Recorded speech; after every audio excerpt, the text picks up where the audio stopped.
My patron Elon Musk has said, "Hi TIK, thank you for your extremely well done videos in answer to my questions.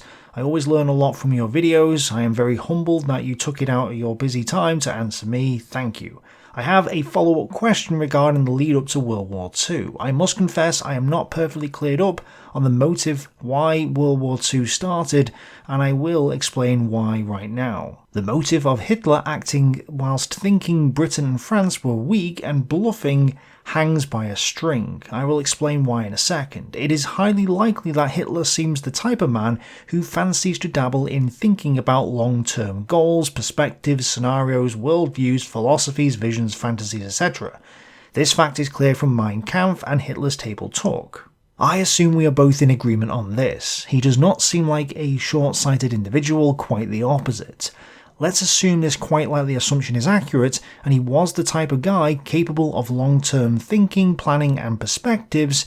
He must have been aware early on from the start of his economic regime where his economic system was leading. Okay, let me just stop you right there for a second. Hitler believed in the shrinking markets idea, so the current system was going to fail. He also knew that he couldn't implement full autarky until he's taken the land and resources of the East. He therefore implements a limited autarky, which doesn't work because autarky never works. And so the economy dies quicker than what he perhaps thought it normally would have done. So, while he's aware that the system is collapsing, he doesn't blame it on his autarkic economics. He has his excuses. However, we need to be aware that the economy of the Third Reich was dying from about 1937 onwards, as Gottsali shows in Hitler's Beneficiaries. In the first 2 years of the Nazi regime alone, the Reich spent 300 times more than it was earning, and its debt grew by 10.3 billion Reichsmarks. In 1939, their revenue was about 18 billion Reichsmarks, yet their expenditure was 36.8 billion. 3.3 billion of that was payment on the interest of the debt, and the only solution to this problem was to go to war and extract resources from the rest of Europe to cover the problem, which is what drove them to war. But Elon Musk highlights a contradiction.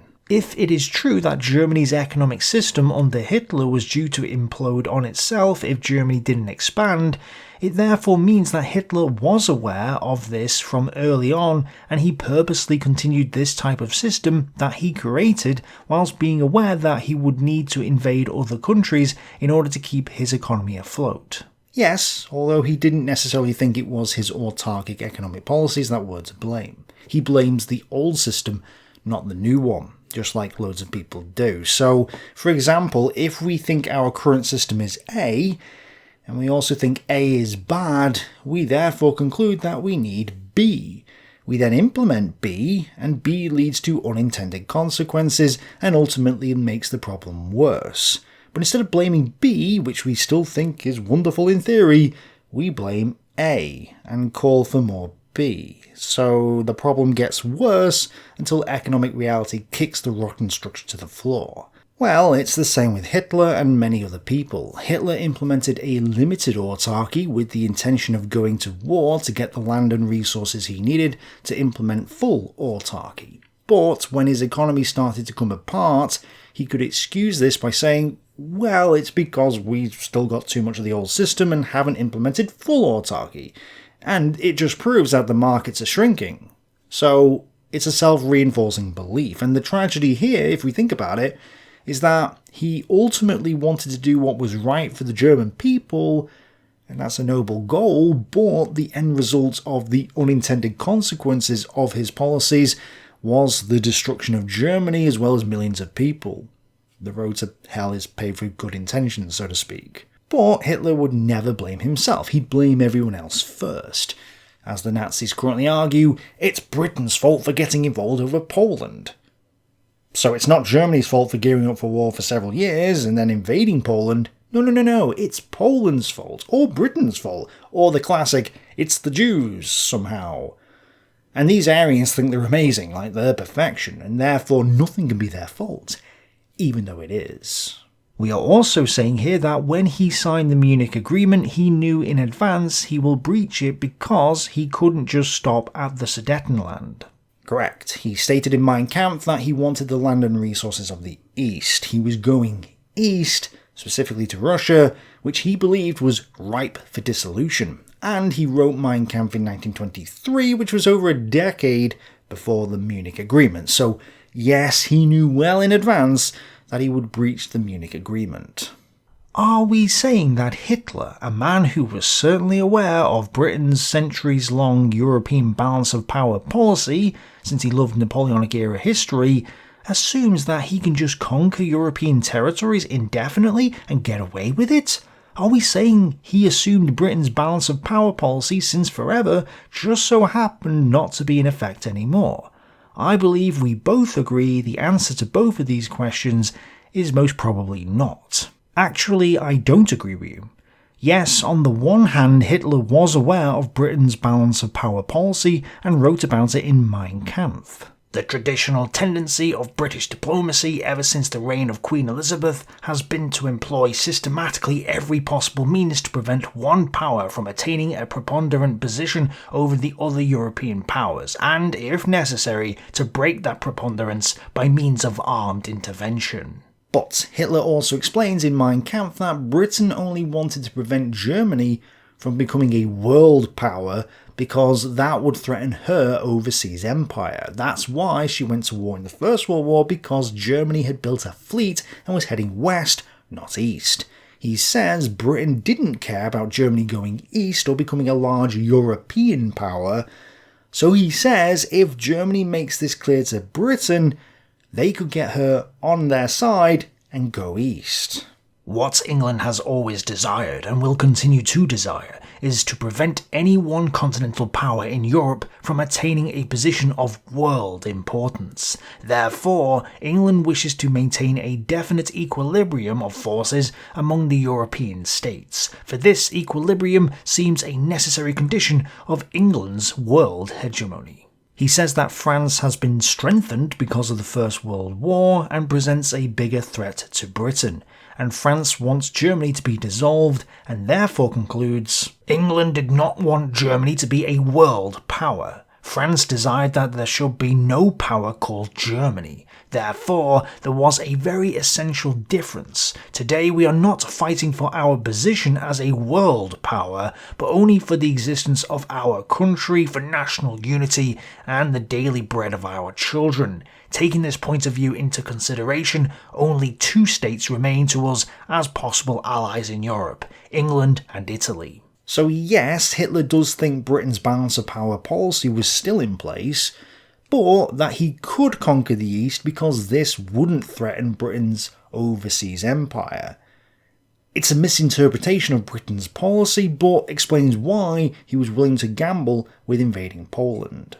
So why would Hitler purposely follow an economic course that will unavoidably lead him and Germany to no good? Yet he was shocked when Britain declared and asked Ribbentrop, now what? That's like purposely driving at 150 miles per hour indefinitely and be shocked when you either receive a speeding ticket or have a car crash. Hitler believed that the markets were shrinking and that the only way to save Germany was to implement a limited autarky and then head east to gain the land and resources he needed to implement full autarky. He misinterpreted Britain's stance on the European balance of power and didn't believe they would be serious over Poland. I mean, they hadn't been serious over Austria or Czechoslovakia, so why would they care about Poland? Especially when Germany was going east, which is away from Britain. That's why he was shocked. But Britain isn't just looking to prevent one European power from dominating the world, but also to prevent it from dominating Europe itself. And I've been over this in another video, but in a nutshell, if any country dominated the European continent, even if it didn't have colonies elsewhere, this would be a serious threat to the British mainland because this dominant continental power would have access to more ports and resources and then be able to dominate any naval race that might happen. So Hitler misinterpreted Britain's policy to mean that she didn't care if Germany got large in Eastern Europe, when in reality that wasn't the case. Britain did care because a large Germany that conquered the Soviet Union would be a huge future threat to Britain, so it does make sense. Additionally, Germany did not have a war economy. I 100% understand why you believe this, and there will be a lot of people watching this who think the same thing. And the reason why is because the narrative from way back in the day was that the Third Reich did not have a war economy until God Emperor Albert Speer descended from the heavens in mid-1942 and got things in order. This was a narrative in loads of documentaries and books, including a very popular one from the 1960s. William Shirer's Rise and Fall of the Third Reich. This was my granddad's copy from 1964, which is why it's falling apart. But here's what Shirer says about the German economy. Despite all the plans and all the talk in Nazi Germany concerning total war, the resources of the country had been far from totally organised. At Hitler's insistence, the production of civilian goods had been maintained at a surprisingly large figure throughout the war, ostensibly to keep up morale. And he had balked at carrying out the pre-war plans to mobilise women for work in the factories. So it's no wonder that you and many other people believe that the Third Reich did not have a war economy. This was the narrative that's been pushed for decades, so it must be true, right? But is this really the case? And no, the Third Reich absolutely did have a war economy. Germany implemented a war economy in peacetime. That's why its economy was crumbling by 1937. Rearmament was in full swing as early as 1935, price and wage controls were implemented in 1934, massive regulations were introduced, there were input and output controls, the debt was accumulating even though the tax rate had increased by 25% and then went up even further later. Between 1933 and 1935, expenditure on the German military increased from less than 1% of German national income to nearly 10%, a bigger and quicker increase than ever seen before in peacetime in a capitalist state. So yes, the Third Reich had a war economy before it went to war. When they did go to war, there was no major change or call up to war in the economy because the economy was already set up as a war economy, unlike almost every other power. Now maybe Hitler did keep consumer goods production higher than some might expect, but there's a blatantly obvious reason for that. Hitler had lived through the German Revolution of 1918 to 1919. There were massive shortages of everything during the First World War, and he saw that living standards had dropped by about half of what they had been in 1913, and how the first street demonstrations in Munich had been caused by an increase in the price of beer by 6 pfennigs a litre. In episode 2 of my Weimar hyperinflation series, I even commented saying, it's no wonder the National Socialists didn't destroy their alcohol stocks prior to the Battle of Berlin. It is therefore understandable why Hitler would want to keep consumer goods production up during the Second World War. He doesn't want another stab in the back myth. But regardless of how efficient it was, or whether Albert Speer increased that efficiency, the Nazi economy was a war economy from the mid-1930s onwards. And I know that goes against what the older books and documentaries claimed, but the reason they're saying Germany didn't have a war economy is because to admit that it had a war economy would force them to concede that it had a war economy in peacetime, which means that they'd have to admit what the economic policy of the National Socialist German Workers' Party actually was, which they can't because that would be unpopular. Thus, they say it wasn't a war economy, which is a blatant lie. And then Numpty here comes along and sticks his neck out and is slammed for doing so because he went against the lamestream narrative by telling the truth. Anyway, you can see why this entire paragraph of yours now doesn't make any sense. If you know your own economic system will only survive if you go to war, you would imagine Hitler would have had a much better war economy into his 6th year. It is quite possible that it would have reached such a well thought out preparation stage by this time in which Hitler would afford not to care whether Britain was bluffing or not in September 1939, yet the German war economy does not reflect this, and the situation does not vary much from 1938 until August 1939. He did have a war economy by 1939. Was it 100%? No. Was he completely prepared? No. But he was in a much better position than you're making him out to be. That said, he didn't expect a war with anyone in 1939 apart from Poland, and this is where people like David Hogan will argue that Poland might have backed down over Danzig in 1939 had Britain not got involved. Then Germany might have gone around Poland. But personally, I don't see it. Hitler would have destroyed Poland later even if they had handed over Danzig, so I'm not convinced by that argument. We have arrived in a territory where things start not to make sense. Logic dictates this. We can tell from Hitler's actions that he most certainly wanted peace with Britain, including from the speeches post-September 1939, having Luftwaffe spread peace promotion leaflets in London, etc. He definitely did not want war with Britain for many reasons, including from the racial perspective, since he considered the British as fine Germanic people. You're using logic, but you've made several assumptions that turn out to be incorrect, so you're coming to the incorrect conclusion, and this is easy to do. The solution is to always ask the question, but is this really the case? Germany never implemented a wartime economy, but is this really the case? Hitler seemingly forgot about Britain's balance of power strategy, but is this really the case? You see? And I know not everyone has the time to dive into this stuff like me, that's why I'm here, but if you do have the chance, and you do come across a problem or contradiction, you got to challenge any assumption you're making and see if you can find out whether that assumption was wrong or not. We can sum it up and take it one by one logically again. We assume it is true that Hitler was capable of long-term thinking.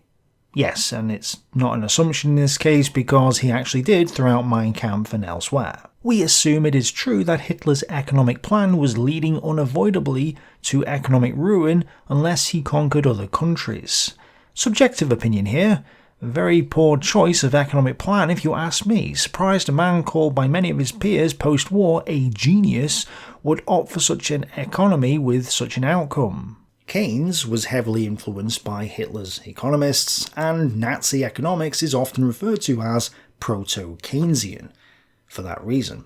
Yet people still believe in Keynesian economics even though it's along the same lines as Hitler's economics. It's a terrible ideology, yet many academic expert geniuses still believe in Keynes, despite the fact his work has been shown to be incorrect thousands of times. So I agree with you. But just because people believe in central planning doesn't mean they're madmen. It just means they're uninformed. Therefore, by using logic, if both the assumptions above are correct, it would be true that Hitler knew his economy leads to the requirement of foreign conquests. Yes, although, again, Hitler believed the economy would collapse anyway and didn't blame his own economics for that. We assume it is true that Hitler is aware of Britain's since forever long European balance of power policy. He was, but he misinterpreted it. We assume it is true that Hitler is not under the conviction that this policy has just ended just because the special snowflake Hitler came to power. Okay? We assume it is true that Hitler most definitely hates the thought of being in a war with Britain. I don't know about hate, but he certainly doesn't desire it. Yet, World War II started because of Hitler acting like an unreasonable blind man, therefore proving at least one of the above arguments false. Yes, and hopefully you now see which are incorrect. Yet, Hitler, despite Britain very repeatedly and publicly running out of patience and her repeated warnings and the publicly declared Polish guarantee, something Britain had not done for Austria, Rhineland, Sudetenland or Czech Republic, attacks Poland and is shocked that Britain followed course with her publicly declared guarantee. It's like going in a police station, hitting a policeman and act shocked that you get arrested. My analogies may not be the best choices, hopefully they will not detract an awful lot from the main idea. With respect, thank you very much, TIK. Well, hopefully I've clarified this for you now, but Chris Wildston actually replied to you a while back saying, "We assume you can if you wish. I for one don't think Hitler was a one-man despot forcing everyone around him to do stuff on penalty of death." He also makes the point that Britain was in financial trouble after the First World War, and that public opinion wasn't necessarily against Germany because of what had happened in the interwar period. So Hitler may have seen that and believed Britain would let him get away with things this time around. I think these are good points, but the main problem is all the assumptions being made. Hitler made assumptions and was wrong with those assumptions, but that doesn't mean he was a madman. Similarly, you making assumptions about Hitler's beliefs has also led you to incorrect conclusions. But it turns out that there is a logic to it, and that Hitler's wrong assumptions about Britain's balance of power strategy is what led him to assume he could go east without getting involved in a war with Britain. And his economic policies only reinforced the idea that he had to go east. That's why he had to take the gamble when he did, and it didn't pay off. I hope that makes sense, and I'm happy to hear what you guys think in the comments below. And if you haven't seen my video on why Britain wouldn't just let Hitler go east, check it out here. Thanks for watching, bye for now.